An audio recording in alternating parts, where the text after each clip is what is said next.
This is one of my favorites. It's one of the basics in yoga. It really helps with people who tend to sit for more than 20 minutes at a time. It opens up the throat, the chest, the shoulders, the hips, and it definitely strengthens and stretches the arches, the calves, the hamstrings in the back, the groin and the low back. So if you have any tendency towards sciatica, it will help because it lengthens through the spine. Also helps with digestion and muscular endurance, reducing stress and increasing circulation and any menopausal symptoms that people might be having. So that blockage or resistance gets addressed. I'm going to start with the bottom up. We're going to start in a T position, usually going to the right first. So I have my arms out. My feet are aiming to be underneath my elbows. So that's a check-in.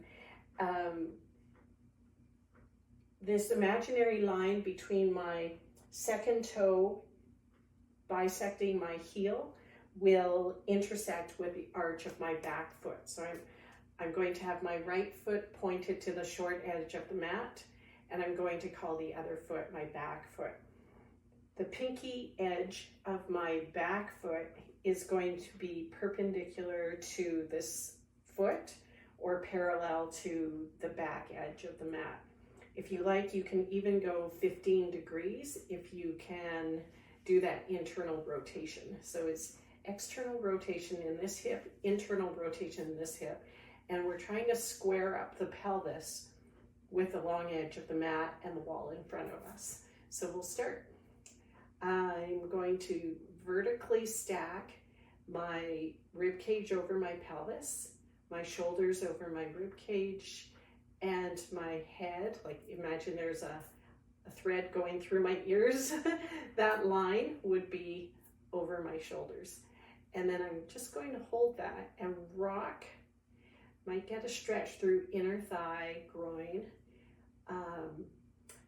and really have some energy going through your fingers. So imagine I have an egg between each of my fingers. I'm just going to figure out what my range of motion is that's available today. And once my hip figures that out, make sure your toes are fluffy. So you should be able to lift up your toes, still have weight through the ball of your foot. Leave your hip back there. Leave both sides of your waist long so you're not squishing or crunching the bottom side like an accordion. Reach over as far as you can and then spin your arms. If you cannot reach your leg, you can always put your hand on a chair, just bring a chair, or a yoga block. So while you're holding this position, I'm really going to invite you to get in touch with how your feet are connected with the floor. Keep your hips square to the wall in front of you. Rotate the bottom lung forward, top lung back. Extend your fingers. You might feel a nice long stretch along your side. Now this is triangle, and you can come out the way you went in, or you can go to extended triangle, turn your palm toward the floor, and create a straight line from your hip, shoulder, to your wrist. So at this point, I would aim for some even breathing and some separation between the pelvis and the low ribs, between the low ribs and the shoulder and the elbow and the wrist and the fingers. Then come back to triangle. Exhale as you come up. Turn your feet. Nice. We'll go to the other side. So both sides can be very different depending on what you have going on with your hips. So I like to visually check on my feet. Second toe bisects the heel, bisects the arch of the foot. Check that my arch is, the outside edge of my pinky side of my foot is parallel to the short edge of the mat, or I can even move it in 15 degrees. Standing very straight, just rock the hips. Figure out what is your range of motion. Trying to keep your pelvis very square to the wall in front of you. So if you start to turn toward the front corner of your mat, make the correction.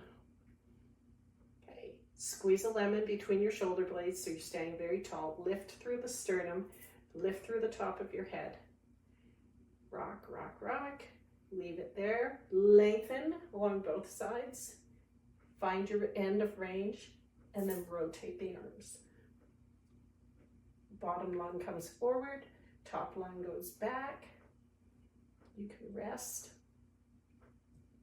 on your lower leg, preferably not on your knee joint.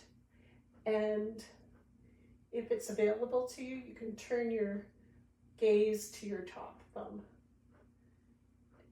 Lots of energy going through your fingers.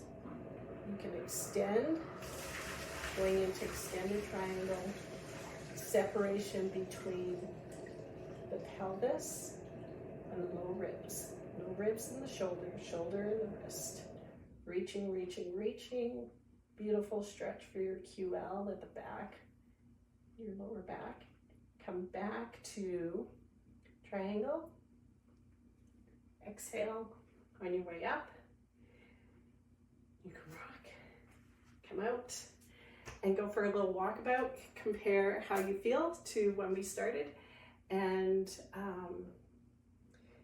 it's very nice to be able to do it a second time. So go ahead.